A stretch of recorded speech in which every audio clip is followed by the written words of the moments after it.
Continuamos en Paneo Semanal por esta Sol 106.5 FM.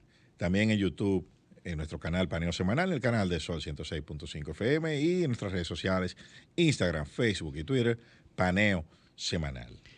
Más cerca ahora. Sí, vamos, no queremos dejar fuera de estos comentarios la situación en Latinoamérica con las elecciones en Chile, elecciones en Venezuela, problemas en Perú, Honduras, que se está dando ahora.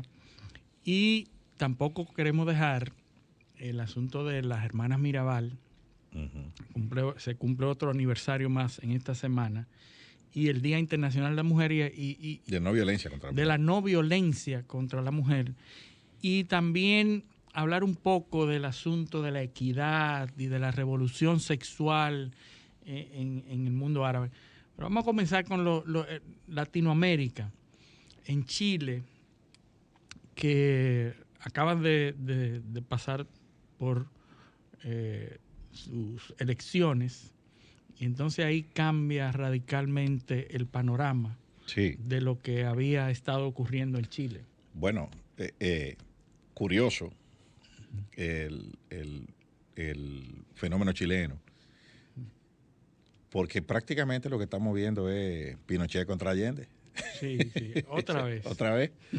O sea, eso del 73 al 21, o sea, 48 años después, vuelve Chile a polarizarse alrededor de dos ejes ideológicos que históricamente han estado presentes.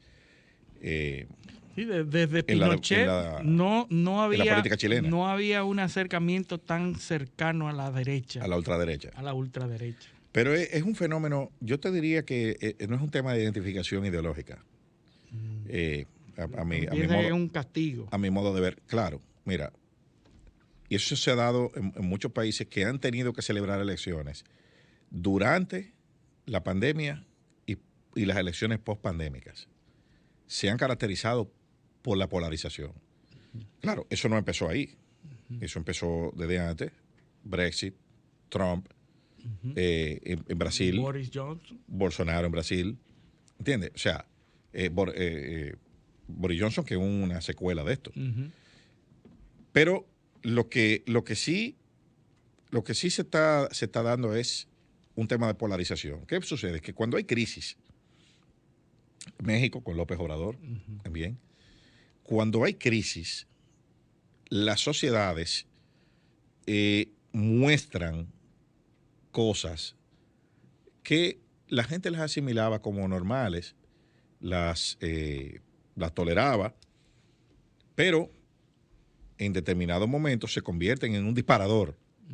O sea, un acontecimiento. Las protestas tienen un trigger, o sea, un efecto, un disparador, un gatillo, algo que un percutor, un detonador, más bien. Y ese detonante sirve para que todo ese motivo para protestar salga. Sí, lo vimos aquí. Sí, exacto, lo vimos aquí recientemente con el tema de la Plaza de las Banderas. Sí. Eso fue la suspensión del 6 de febrero. Porque las masas actúan bajo esas premisas, esos detonantes. Las masas normalizan las cosas, no sucede ningún evento especial hasta que un evento trae todo eso y lo saca a flote. Y lo saca. Aquí lo vimos. Y eso lo vivieron los chilenos con un tema que inocentemente... Inocente, los papeles de Pandora. No.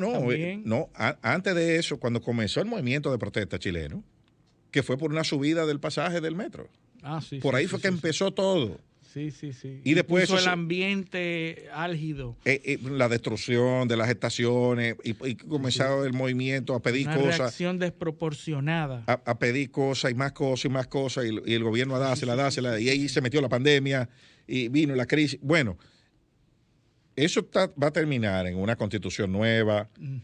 Piñera tiene un pie en la cárcel, el presidente de ahora. Un voto de castigo sistémico. Porque Chile se estuvo debatiendo Bachelet, Piñera, o sea, tuvo ping-pong. Yo te entrego a ti, tú me entregas a mí. Yo te entrego a ti, tú me entregas a mí. Ese orden se rompió ahora en este proceso electoral. Y un candidato, no recuerdo el nombre, Luis, quizás tú me puedes ayudar en eso. El candidato que no vive en Chile, que hay uno que hizo su campaña por las redes sociales, que no vive en Chile, tiene como 3 años que no va, porque tiene varias sentencias por manutención. Franco Parisi. Creo que es ese. Franco Parisi. Tiene varias sentencias por manutención. Ese sacó más de 10%. 13%. 13%. Ese tipo tiene 3 años que no va a Chile. Que hizo su campaña por YouTube, por Instagram. Desde Estados Unidos. 13% sacó. Entonces, eso es una burla al sistema. Sí. O sea, eso es un voto de castigo al sistema. Yo voy a votar por cualquier opción que no sea la que me presentan los partidos tradicionales. Entonces, ¿qué pasa? Estas elecciones se están haciendo en un escenario post-pandémico, con una situación económica que no es la ideal. Y por eso, mira cómo con eso conecta con lo que hablábamos ahorita. Caldeado. Chile es uno de los países mejor educados de Latinoamérica. Sí. O sea, los movimientos radicales de extremismo no se dan necesariamente en los estratos menos educados. ¿Quién protestó aquí? Fue la clase media, Sí. que son los que tienen más educación. Sí, esos fueron los que se radicalizaron en contra de. Pero han sido la clase media, las élites, las que han hecho las revoluciones, Sí. la independencia, por ejemplo. Sí, porque las Fue la élite. clases bajas no instruidas son más dóciles. Exacto. Las élites lo manejan. Sí. Lo manejan. Entonces, Chile al extremo va ahora. Aunque hay que reconocer que ambas fuerzas han moderado su discurso, porque ahora lo que da votos es acercarse al centro. Ya ellos tienen los votantes de los extremos. Ahora, de donde hay que sacar votos, que el votante hay que convencer al del centro. Que hacen la diferencia. Pero en cualquier caso, cualquiera de las dos fuerzas que gane va a ser disruptiva. Porque el mandato que tiene es acabar con el sistema. Sí. Y un mandato dado por el mismo pueblo. Sí. No, y hay aspectos que se hablan de que el progresismo en Chile no tuvo un discurso coherente, lo que dio lugar a que la derecha y la ultraderecha ocupara esos espacios. Es que las sociedades llegan a un punto y van tratando de concitar el placer y lo que la población quiere oír y quiere escuchar. Y entonces se va desvirtualizando al punto que después la misma sociedad que les reclama la cantidad de tonterías y pendejadas que hacen ese progresismo. Eso ha pasado y está pasando en el Partido Demócrata Norteamericano. Que se van a un punto y después la misma sociedad que se va a un extremo y después para atrás a Brasil. Bolsonaro. Bolsonaro, ¿no? El PT no sirve para nada. Pusieron hoy otro atrás. Argentina, con Macri. Así es. El macrismo. Y ahora quieren sacar patada a lo que están. Entonces, Perú es un caso. Perú es un caso particular Sí. porque ponen a Pedro Castillo. Sí. Y ahora, con todas esas caricaturas, porque es un personaje caricaturesco. Sí, pero ya hubo una moción para llevárselo. Sí, ya. O sea que no dura mucho el enamoramiento. Exacto. En una se lo van a llevar. Van a lograr llevárselo. Y yo creo que el primero que lo sabe es él. Bueno. Pero en Venezuela hubo elecciones. Ganó, sorpresivamente ganó el oficialismo. ¿Qué es lo que pasa en Venezuela? Porque parecería que la población quiere continuar. Bueno, yo pienso Maduro, no, eso no, porque ya sabemos aquí cómo que se eligen los presidentes. Sí, parece que ellos aprendieron. A los presidentes no lo elige la mayoría. Es lo que es la mayoría de los que votan. Es de los que votan. Sí. Y los que dejan votar. Exacto. Y ahí no votó ni la mitad de la gente. Una abstención impresionante. Exacto. Pero cuenta este proceso electoral contrario a otros que se han celebrado recientemente ahí, cuenta con el aval de una buena parte de la comunidad internacional. La Unión Europea reconoció el resultado. Sí, sí, sí. O sea, y la mayoría de la comunidad internacional... que fue uno de las más observadas. Creo que fue ese el término que habló, de las más claras. Claro, llamaron la atención también de muchas falencias que encontraron, porque tampoco fue un cuento de hadas, pero le dio el aval internacional. Y eso es una victoria para el régimen. Wow. Aunque no se quiera admitir lo que sea, eso fortalece la posición del régimen y debilita a la de la oposición. Grandemente, que va a tener que repensar sus estrategias y unificarse, porque todo eso esto revela una falta de unión en la oposición. No, y algo peor, que la población no se siente representada en la oposición. En la oposición, eso es verdad. Ese es el problema. La oposición no se siente representada, no los ve como una opción y no los ha apoyado. Claro, es que también hay que entender a la población. Todo ese tiempo hablando y no han logrado nada, la gente se va cansando y ya. Hay un efecto psicológico que se llama la indefensión aprendida. Que es que cuando ya tú te sientes, eso cuando tú caes preso, cuando tú entras a un recinto penitenciario, te meten en una 2x2 para que tú entiendas que ya tú no te puedes salir de ahí. Y entonces tú entras en un estado de indefensión aprendida y ya tú tú obedeces, eso está pasando ahí. Ese mismo efecto que tú mencionas es el que hace que un elefante pequeño, bebé, tú lo amarras con una soga a un árbol y ese elefante intenta muchas veces zafarse, pero llega a ser adulto, capaz de destrozar todo, pero nunca intenta más zafarse. La indefensión aprendida. Eso es así.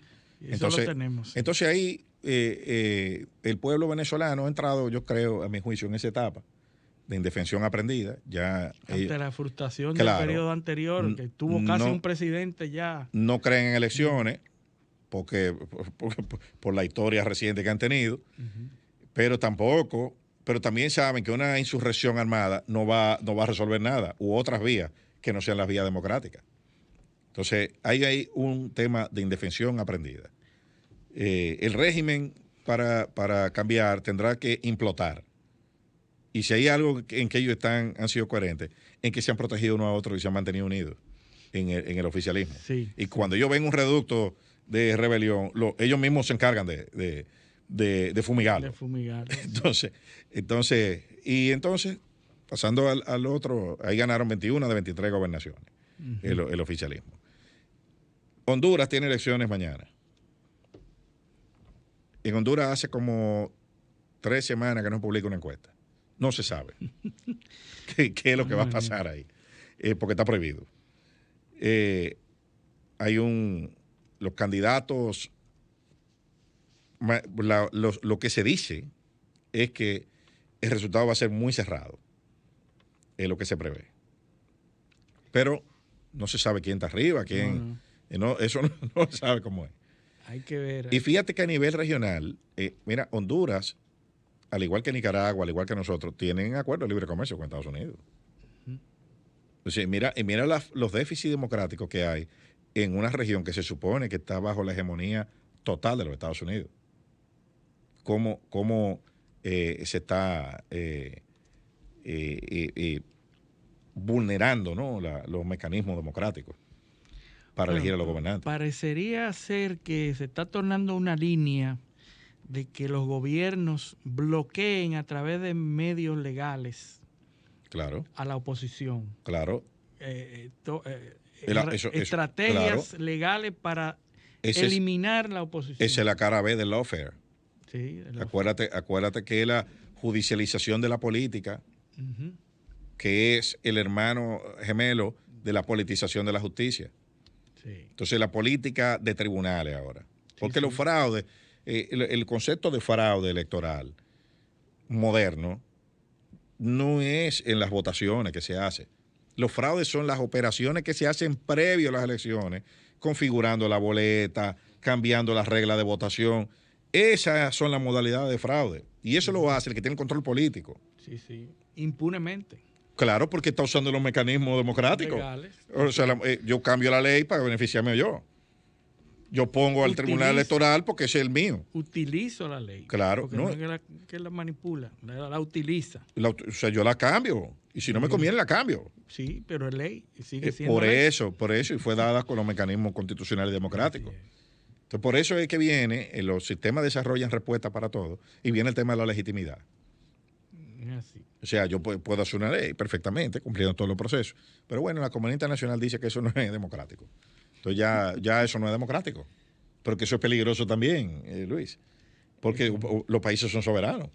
Y las autoridades que eligen son las que tienen que cumplir los mandatos constitucionales. Es peligroso. Es peligroso. Si se mantiene esto y no hay un paro a todo esto, aquí la democracia va a sufrir indefectiblemente. Bueno, la democracia tiene sus detractores, y recuerda lo que decía que se le atribuye a Churchill, esa frase, que decía que los mejores argumentos contra la democracia se obtienen conversando 5 minutos con un votante. Un votante. Ahí está, él mismo te va a dar todos los motivos por los cuales la democracia no funciona. Y yo pienso que la democracia al final va a expirar. El sistema democrático como lo conocemos ahora tiene que renovarse, tiene que transformarse porque está próximo a su expiración. Es que la democracia representativa, y valga la redundancia, ya no representa la realidad. La representación homogénea de que todos somos iguales, pensamos más o menos lo mismo y tenemos los mismos intereses, y por lo cual elegimos un representante para que hable por nosotros, que son los congresistas, los regidores en algún nivel y hasta los mismos presidentes. Eso ya no es así. La sociedad es demasiado heterogénea y hay demasiados intereses. Y no hay manera de representarlos a todos. No, y entonces el criterio para asignar representación es el territorio. Sí, pero y la población. Pero resulta que yo nací en Asua y vivo en Puerto Plata. Sí, no, y la población. Pero yo voto en Asua. Y tú no puedes, como es en términos de población, son cada 2.000 habitantes un representante, pero ese representante no representa a esos 2.000 habitantes tampoco. No, porque ni hay manera de y que por territorio. De agruparlos a todos. Y que son 2.000, pero de ese territorio. Sí, yo nací en Asua, pero voto, yo nací en Asua y vivo en Puerto Plata. Mi interés están en Puerto Plata, pero yo voto en Asua. Pero hasta los que viven en Puerto Plata toda su vida no pueden determinar cuál es el deseo y la necesidad de todos. Claro, ni de la mayoría. Ni de la mayoría, ni siquiera de la mayoría. Porque si votó un 55%.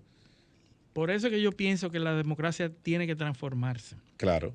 Y tiene que cambiar para adaptarse a los nuevos tiempos, que no son los mismos.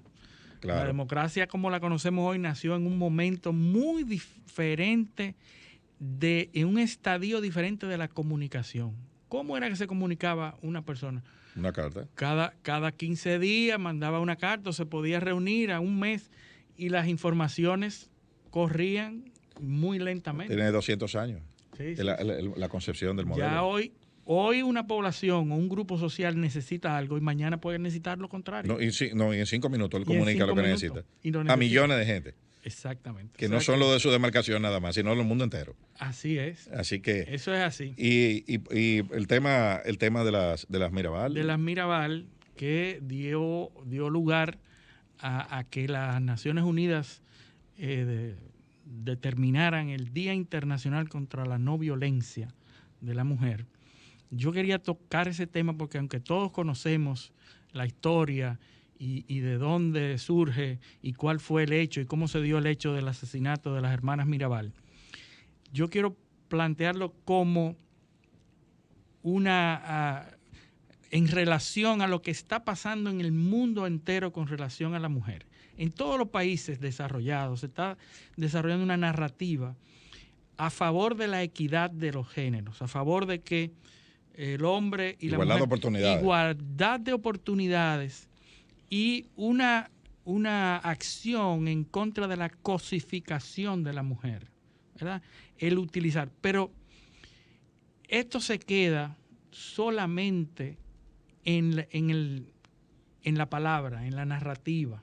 Esto no se da a nivel estructural, porque seguimos viendo todas las cadenas de empresas, cómo utilizan la figura de la mujer, la belleza de la mujer para representar los productos, cómo el maquillaje se sigue utilizando, la moda. Hay una cantidad de cosas que se están dando en el mundo que están contrarios a la línea que por otro lado se enaltece o se aborda. Se promueve, ¿verdad? Y entonces se está dando dos procesos. Bipolaridad. De una bipolaridad, en donde primero todo en contra de la cosificación de la mujer, pero por otro lado la industria más lucrativa del mundo es la que tiene como centro a la mujer como objeto sexual. Uh-huh. O sea, la industria de la pornografía, por ejemplo, es 98-99% utilizando a la figura de la mujer, ¿verdad? Y es la industria más lucrativa del mundo. Miles de millones de dólares que produce esa industria. Y eso es lo que está ahí y no parece bajar, sino que va en aumento. Y por otro lado, entonces, los movimientos feministas en contra de la cosificación de la mujer, en contra del patriarcado, del término patriarcado. Sí, que es el cliché moderno. El cliché moderno. Pero y sigue, por ejemplo, ¿por qué hablamos de esto? Porque hay la semana pasada, Madonna publicó unas fotos en Instagram y ¿qué pasa? Que en una de esas fotos se le veía un pezón. E Instagram eliminó las fotografías de Madonna. Y Madonna tiene una campaña diciendo que por qué los pezones masculinos no lo quitan de Instagram. Sí. Porque hay una diferencia entre los pezones masculinos y los femeninos. Parece que ella habló con José Lalú en el debate de Agustín Laje, que hablaron del pezón. Y así una cantidad de cosas que tenemos que abordarlo en algún momento, Eliseo, porque son contradicciones. Y además hay que explicar bien lo que son los movimientos feministas, porque ahí hay mucha desinformación en las diversas corrientes. El feminismo tiene muchas corrientes distintas. Sí. Yo les recomiendo leer a Martha Nussbaum, que es una escritora que ha desarrollado muy bien esos temas. Pero ya se nos acabó el tiempo, Luis. Lamentablemente, 2 horitas nada más. Bueno, y decirles a nuestros teleoyentes que con el favor de Dios esperamos tenerlos aquí con nosotros en otra edición de Paneo Semanal el próximo sábado. Hasta entonces. Paneo.